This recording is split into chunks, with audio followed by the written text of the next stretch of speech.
오늘 본문 말씀 야고보서 4장 11절로 12절 말씀입니다.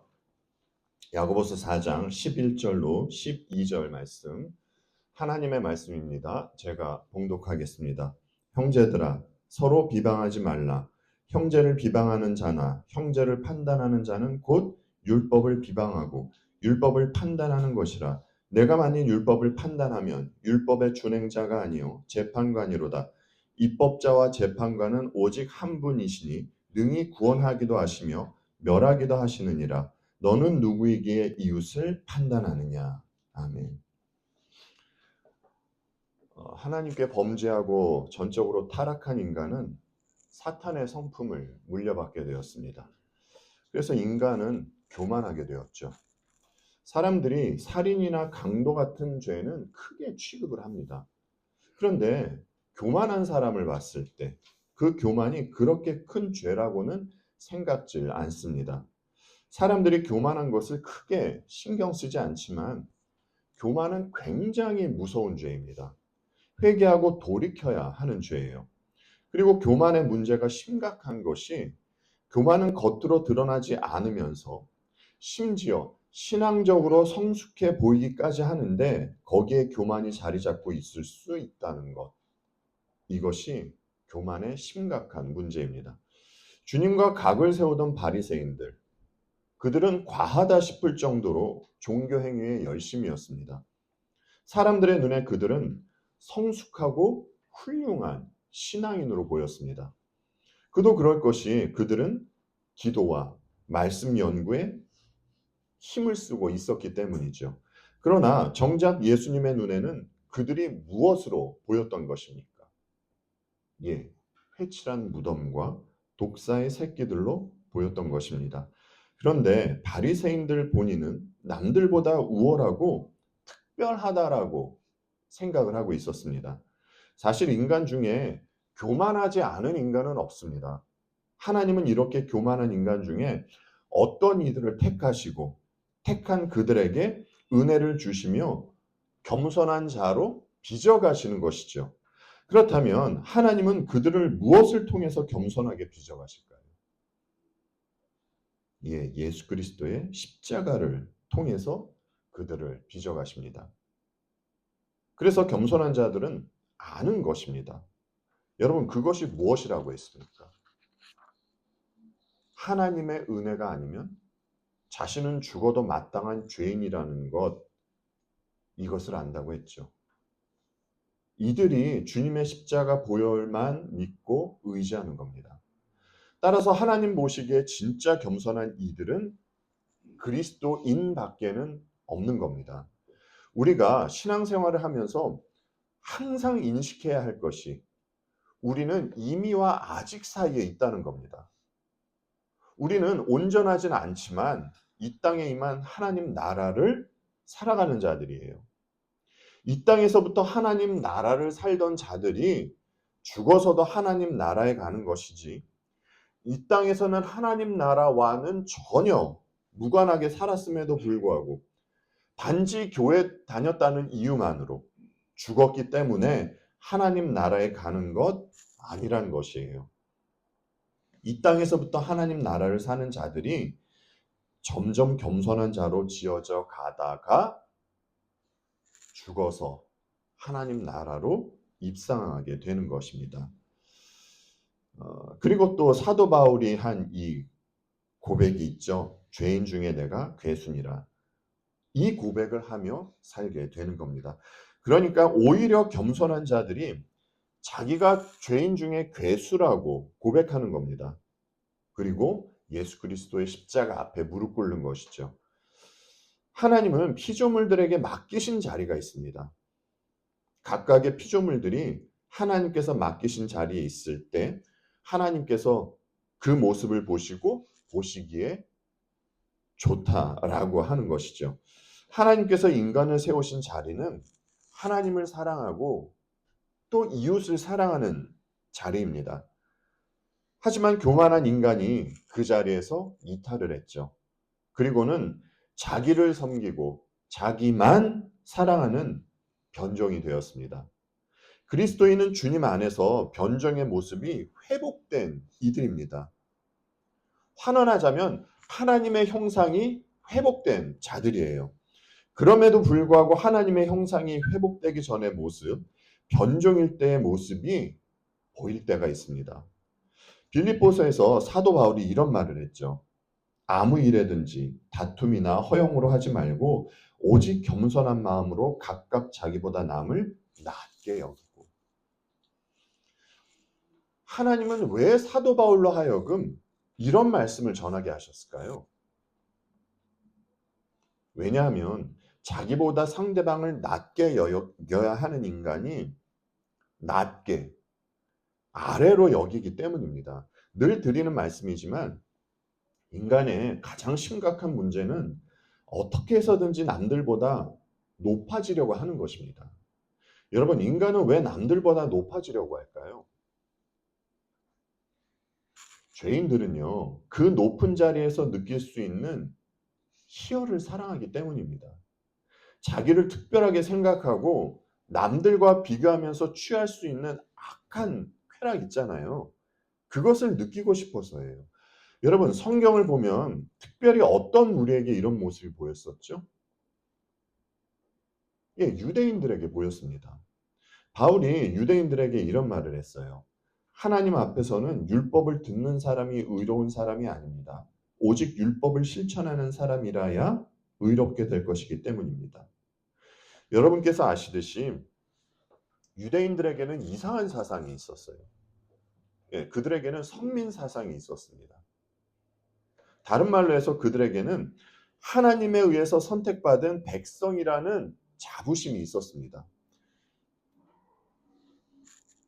그런데 이들이 하나님으로부터 선택받은 것은 그들이 특별하거나 특별히 선하거나 어떤 이유가 있어서가 아니라 그들은 그저 다른 민족보다 수가 적기 때문에 선택받은 것이에요. 그럼에도 불구하고 유대인들에게는 하나님으로부터 선택받았다는 그러한 특별한 그 선빈 사상이라는 생각이 그들에게 있었습니다. 유대인들의 생각대로 자신들만이 하나님으로부터 선택받은 민족이라면 선택받은 민족답게 하나님의 뜻을 따르는 것이 마땅한 것인데 그런데 유대인들은 그렇지 않았습니다. 그래서 사도 바울이 이런 이야기를 하죠. 로마서 2장 말씀입니다. 21절로 24절 말씀이에요. 그렇다면 그대는 남을 가르치면서도 왜 자기 자신은 가르치지 않습니까? 도둑질을 하지 말라고 설교하면서도 왜 도둑질을 합니까?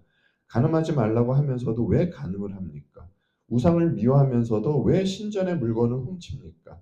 율법을 자랑하면서도 왜 율법을 어겨서 하나님을 욕되게 합니까? 성경에 기록한 바 너희 때문에 하나님의 이름이 이방 사람들 가운데서 모독을 받는다 하는 것과 같습니다. 예, 유대인들은 자신들이 하나님의 율법을 맡은 것에 대해서는 굉장한 자부심이 있었어요. 그래서 자신들을 특별하게 생각했죠. 그러나 그들이 정작 율법의 정신에 따라 율법을 지키지는 않았습니다. 그래서 바울이 말하잖아요. 겉모양으로 유대 사람이라고 해서 유대 사람이 아니라고요. 유대인들은 율법을 자랑하기는 하는데 하나님을 욕되게 했습니다. 죄인의 교만함이 이런 모습으로도 나타날 수 있다라는 것이에요. 이들은요, 이방인들을요, 개 취급했습니다. 인간 취급하지 않고 심지어 이방인들에게 적대감마저 갖고 있었어요. 그런데 문제는 이런 생각이 사도 베드로와 같은 이에게도 남아 있었다는 겁니다. 여러분 갈라디아서 2장을 보면 사도 바울이 사도 베드로를 어떻게 여기고 있었다고 합니까? 기둥같이 여기고 있었다고 하잖아요. 사도 바울이 기둥같이 여기는 대사도 베드로 얼마나 믿음직스럽습니까? 그런데 이런 기둥과 같은 사도 베드로도 이방인과 관련해서 잘못된 행동을 했다가 사도 바울로부터 책망을 당하기도 합니다. 그러니 여러분 사도인 베드로도 이 정도인데 당시의 유대인들이 이방인들을 어떻게 생각하고 있었겠습니까? 사람 취급을 안 했습니다. 상대방을 아래로 놓고 난 너희와 달라 라고 생각을 하고 있었던 것이에요. 얼마나 교만한 것입니까? 그리고 교만한 인간은 자꾸 파벌을 만들고 나누죠. 여러분 갈라디아서를 보면요. 그 사도 바울이 이런 이야기를 하거든요. 유대 사람도 그리스 사람도 없으며 종도 자유인도 없으며 남자와 여자가 없습니다. 여러분 모두가 그리스도 예수 안에서 하나이기 때문입니다. 여러분이 그리스도께 속한 사람이면 여러분은 아브라함의 후손이요 약속을 따라 정해진 상속자들입니다. 예수 그리스도께서 유대인과 이방인을 하나 되게 하셨어요. 무엇으로 말입니까? 주님의 십자가 보혈로요. 따라서 이 세상에는 예수 그리스도께 속한 이들과 속하지 않은 이들 두 부류가 있는 것이에요. 그런데 예수 그리스도께 속해 있는 이들 가운데서는요. 우열이 없다는 것이에요. 세상이 이야기하는 계급이 없다는 것입니다. 그렇다면 여러분, 주님을 믿고 살아가는 그리스도인은 어떻게 살아야 할까요? 주님이 하나 되게 하신 이 관계를 잘 유지시키면서 살아야 합니다. 여러분, 하나됨을 유지하기 위해서는 어떤 일이 있어야 할까요? 나에게. 내가 낮아지는 일이 있어야 합니다. 그렇다고 여러분, 우리가 비굴해져야 한다는 것은 아니에요. 그리스도인은요, 항상 주님과 함께 당당한 모습으로 살아야 해요. 하지만 예의는 있어야 합니다. 그리스도인은 항상 당당하면서 겸손해야 하는 것이에요. 그런데 문제가 때로는 그리스도인에게도 이런 모습이 보여진다는 것이에요. 본문 11절 말씀만 다시 볼게요. 형제들아 서로 비방하지 말라. 형제를 비방하는 자나 형제를 판단하는 자는 곧 율법을 비방하고 율법을 판단하는 것이라. 야고보는 형제들에게 무엇을 하지 말라고 하죠? 비방하지 말라고 합니다. 야고보는 왜 비방하지 말라고 했을까요? 비방하는 것은요, 주님이 하나 되게 하신 것을 깨뜨리는 처사이기 때문입니다. 야고보가 말한 비방이라는 말이 과거 그 개역 한글에서는요, 회방으로 번역됐었거든요. 여러분, 사람들이 언제 회방이라는 말을 쓰죠? 어떤 의도를 갖고 일부러 남의 일을 방해할 때, 남을 비방할 때 회방이라는 말을 쓰죠. 우리가 살아가다 순간 누군가 마음에 안 들어서 저 친구 왜 그래? 그 인간 왜 그러는 거야? 이야기할 수 있습니다. 그런데 미리 악한 의도를 갖고 상대방을 깎아내릴 심산으로 비방하고 회방해서는 안 되는 겁니다. 이 땅을 살아가는 사람들을 보면 정말 수없이 많은 죄를 지으며 살아가요. 보기에도 정말 끔찍하고 무서운 죄를 저지르기도 하고요. 정말 눈뜨고 볼 수 없는 민망해 보이는 죄도 저지릅니다. 정말 이루 말할 수 없는 죄를 지으며 살아가요. 그런데 성경은 인간이 이렇게 수없이 많은 죄를 지어도 주님을 믿으면 죄사함을 받는다고 합니다. 그렇습니다. 우리 주님의 은혜는 인간의 죄를 덮고도 남을 만한 은혜예요. 그런데 말입니다, 여러분. 주님은 한 가지 죄는 용서하지 못한다고 하셨어요. 여러분, 이 죄가 어떤 죄죠? 마태복음 12장 말씀 보세요. 그러므로 내가 너희에게 이르노니 사람의 모든 죄와 회방은 사하심을 얻되 성령을 회방하는 것은 사하심을 얻지 못하겠고 또 누구든지 말로 인자를 거역하면 사하심을 얻되 누구든지 말로 성령을 거역하면 이 세상과 오는 세상에도 사하심을 얻지 못하리라. 우리가 읽은 지금 이 말씀 전에는요. 주께서 귀신이 들려서 말 못하고 눈이 먼 사람을 고쳐 주신 사건에 대한 내용이 소개되고 있습니다. 바리새파 사람들이 주님을 보고 주께서 하신 일을 보고 이야기를 해요. 이 사람이 귀신의 두목 바알세불의 힘을 빌리지 않고서는 귀신을 쫓아내지 못할 것이다. 주님이 귀신 들린 자를 고쳐주신 것은요. 성령 하나님을 의지해서예요. 여러분 이것은요. 누가 봐도 선한 일이지 않습니까?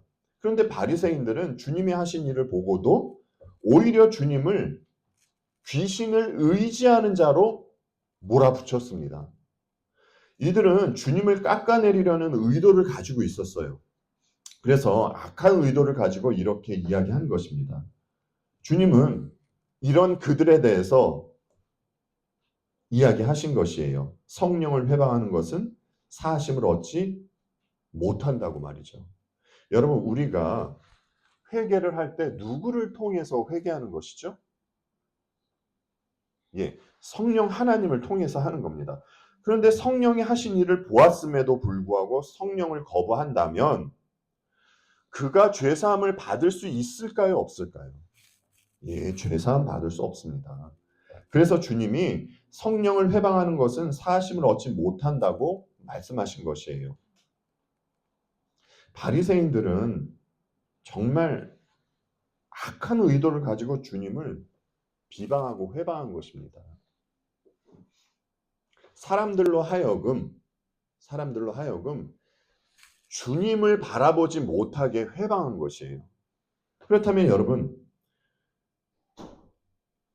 또 바리새인들은 어떤 의도를 가지고 주님을 회방했을까요?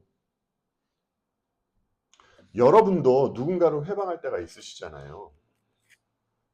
여러분은 어느 때 누군가를 비방하십니까? 그리고 회방하십니까? 상대방이 내 마음에 들지 않을 때. 그렇죠. 바꿔 말하면 상대방이 내 기준에 맞지 않을 때 그때 우리는 상대방을 비방합니다. 여러분 그리스도인은 율법을 지켜야 하는 자입니까? 지키지 않아야 하는 자입니까? 예, 지켜야 하는 자죠. 우리가 율법을 지켜서 구원 얻을 수 없지만 우리에게는 그러한 실력도 없지만 주님을 믿는 자들은 자연스럽게 율법을 지키게 됩니다. 왜입니까? 주님이 온전히 이루신 율법, 왜 그리스도인은 또 지키면서 살아야 하는 것이죠? 예, 이것이 하나님의 뜻이기에 그리스도인은 하나님을 사랑하고 이웃을 사랑하기에 율법을 지키는 것이에요.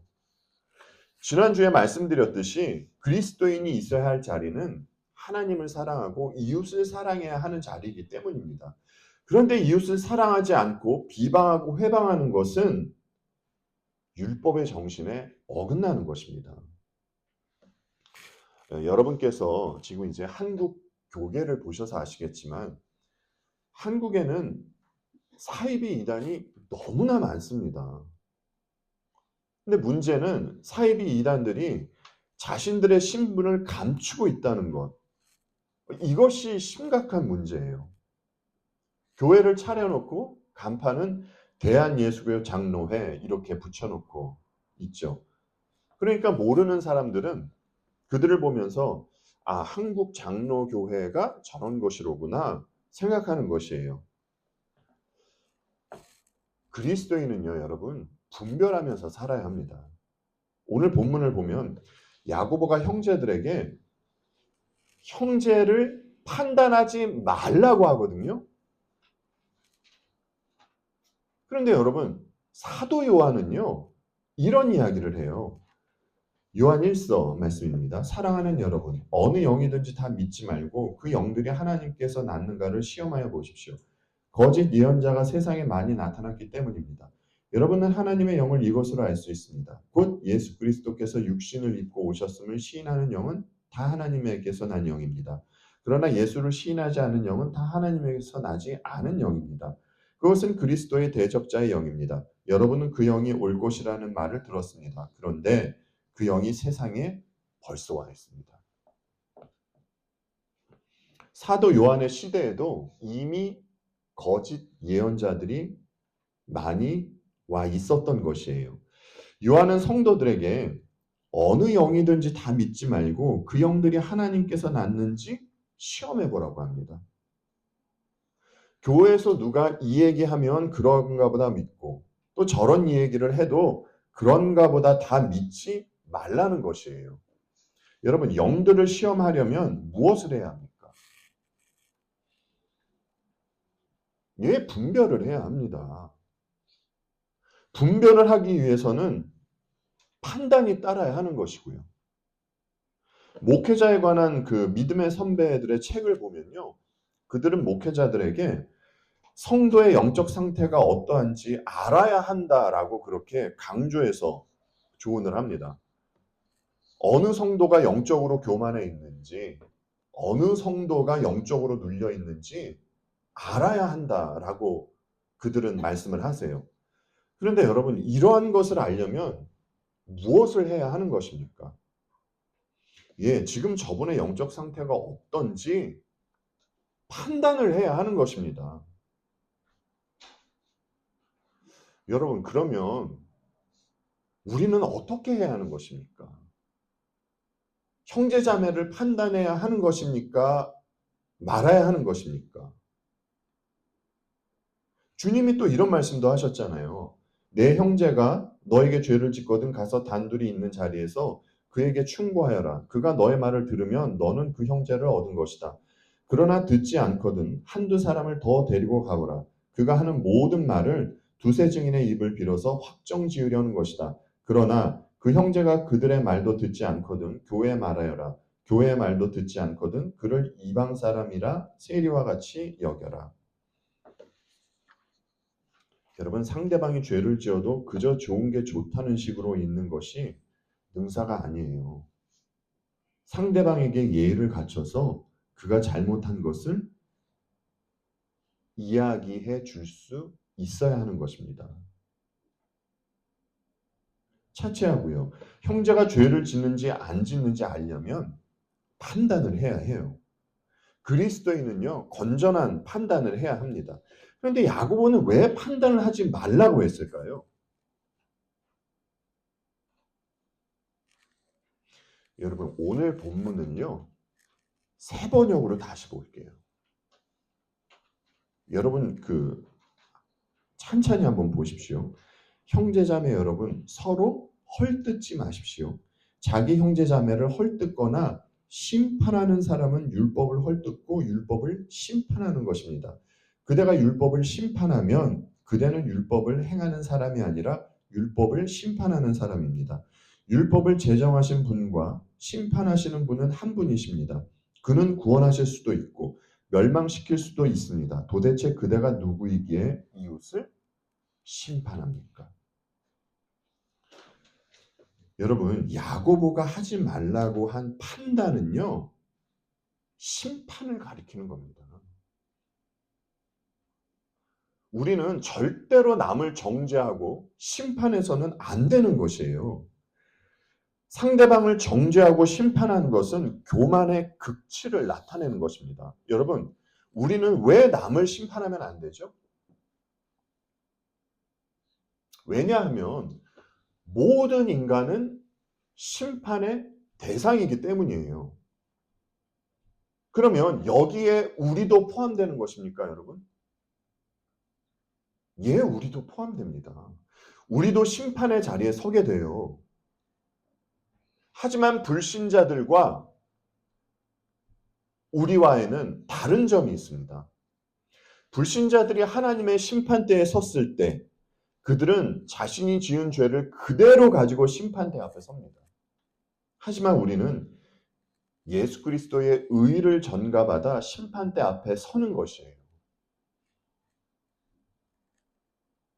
그런데 심판의 대상인 우리가 누구를 정죄하고 심판할 수 있겠습니까?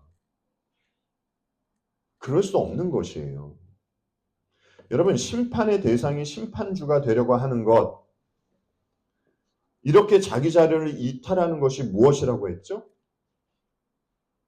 예, 이것이 교만입니다. 겸손은 나는 심판을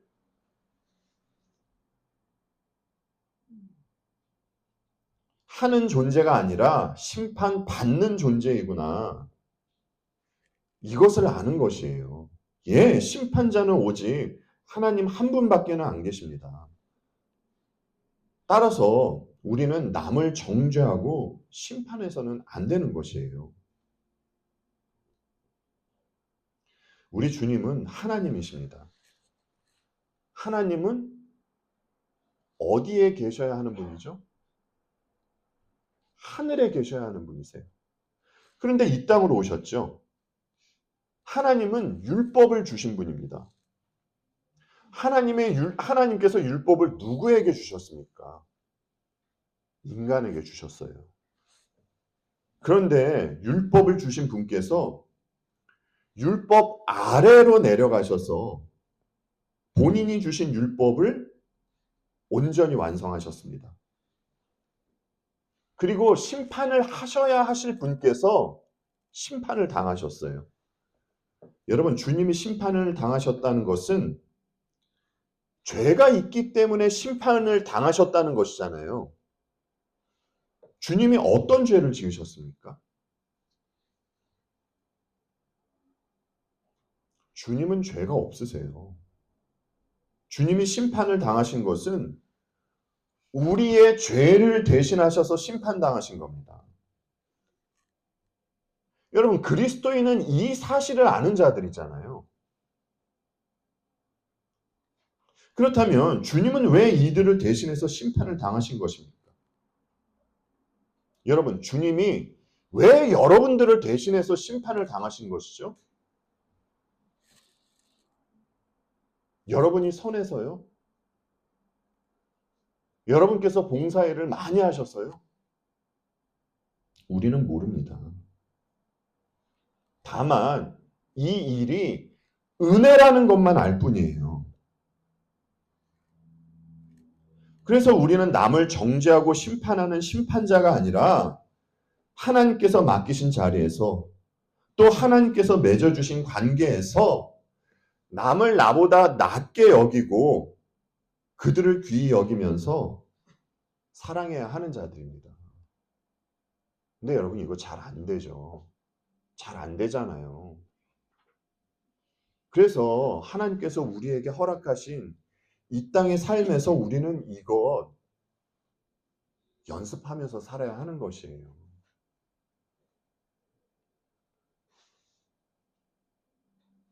이것이 온전히 되면 여러분, 하나님께서 여러분을 이 땅에 놔두시지 않습니다. 이제 됐다 하고 데려가시죠. 이것이 율법을 온전히 완성하신 예수 그리스도 안에서 살아가는 이들의 모습인 것이고요. 이것이 여기서부터 하나님 나라를 살아가는 이들의 모습인 것입니다. 예, 우리는 사랑의 율법을 행하는 자들이에요. 주님이 열매를 보아서 나무를 안다라고 말씀하셨죠. 그가 하는 언행을 통해서 그가 어느 나무에 접붙여져 있는지 알 수 있습니다. 그가 사탄의 나무에 접붙여져 있으면 그에 걸맞는 언행이 나올 것이고요. 그가 예수 그리스도의 나무에 접붙여져 있으면 이 또한 그에 걸맞는 언행이 나올 것입니다. 그래서 한 사람에게 보여지는 언행, 또 그의 가치관 같은 것은 굉장히 중요한 것이에요. 하지만 지금 누구에게 그리스도인다운 열매가 보이지 않는다고 해서 그래서 그를 정죄하고 심판해서는 안 되는 겁니다. 여러분, 솔직히 여러분 가슴에 손을 얹고 한번 생각을 해보세요. 여러분께서 누군가를 비방을 할 때에 그가 예수 그리스도의 열매가 보이지 않아서 비방을 합니까? 아니면 내 뜻에, 내 기준에 상대방이 보이지 않아서 비방을 합니까? 예. 우리는 상대방을 정죄하고 심판해서는 안 되는 겁니다. 왜냐하면 하나님께서 그를요, 또 어떻게 인도해 가실지 우리는 모르기 때문이에요. 여러분, 베드로가요, 사도 베드로가 예수님을 버리고 도망하는 모습을 보면서 훗날 그가 예수 그리스도를 위해서 순교할지 누가 알았겠습니까? 그리스도인을 핍박하고 잡아 죽이던 바울이 예수 그리스도를 인격적으로 만나서 주님을 위해 살게 될 줄, 예수 그리스도의 복음만을 전하며 살게 될 줄 누가 알았겠습니까? 그리고 반대로요, 예수님과 함께하며 복음을 전했던 가룟 유다가 예수님을 은 30에 팔아넘길지 누가 알았겠습니까? 예, 우리는요, 남을 함부로 정죄하고 심판해서는 안 돼요. 아까 말씀드렸듯이 이것은 내 자리에서 벗어나서 또 하나님 자리에 앉으려고 하는, 다시 우주의 중심에 나를 두려고 하는 처사입니다. 로마서 13장 8절로 10절 말씀 보세요. 서로 사랑하는 것 외에는 아무에게도 빚을 지지 마십시오. 남을 사랑하는 사람은 율법을 다 이룬 것입니다. 간음하지 말아라, 살인하지 말아라, 도둑질하지 말아라, 탐내지 말아라 하는 계명과 그 밖에 또 다른 계명이 있을지라도 모든 계명은 내 이웃을 내 몸과 같이 사랑하여라 하는 말씀에 요약되어 있습니다. 사랑은 이웃에게 해를 입히지 않습니다. 그러므로 사랑은 율법의 완성입니다. 라고 이렇게 하나님께서 사도 바울의 입술을 통해서 말씀하셨어요. 사랑하는 성도 여러분, 우리는 주님을 믿고 살아가는 그리스도인이지 않습니까? 그리스도인은요, 주님을 닮아가는 자들이에요.